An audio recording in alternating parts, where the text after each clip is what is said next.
question 1.3 is a maths mark and it wants us to calculate the maximum length of the large lipid droplet marked X in figure 2 using a ruler with millimetre intervals. Always includes an uncertainty in the measurement. So we then need to use the uncertainty in our measurement to determine the uncertainty of your calculated maximum length.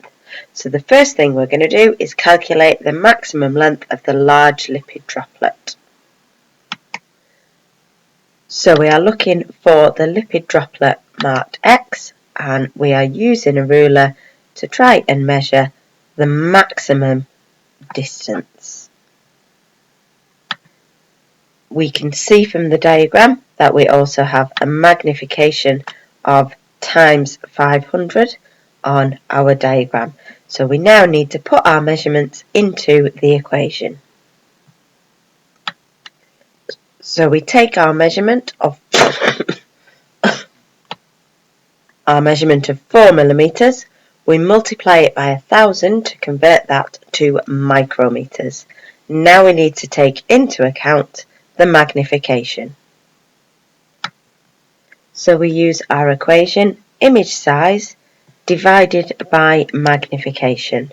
So we have just calculated our image size and now we need to divide that by our magnification, which was 500, which would mean that we've got 4,000 divided by 500, which would give us an overall answer of 8.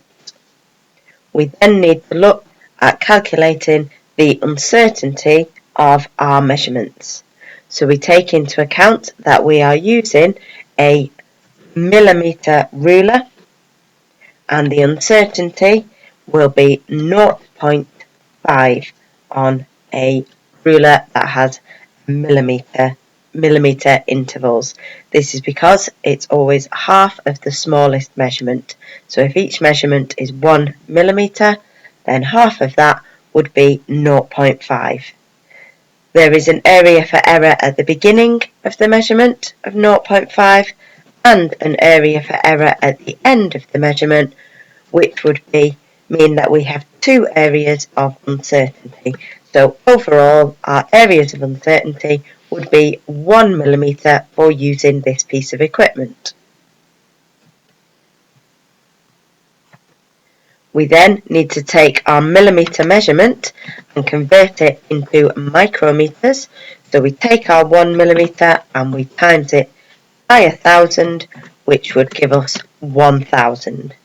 Once again, we divide that by the magnification that we've got of 500, which would give us an uncertainty of 2. So our mark scheme would like an answer between 8 and 10 for the maximum length and an answer of plus or minus 2 for the uncertainty.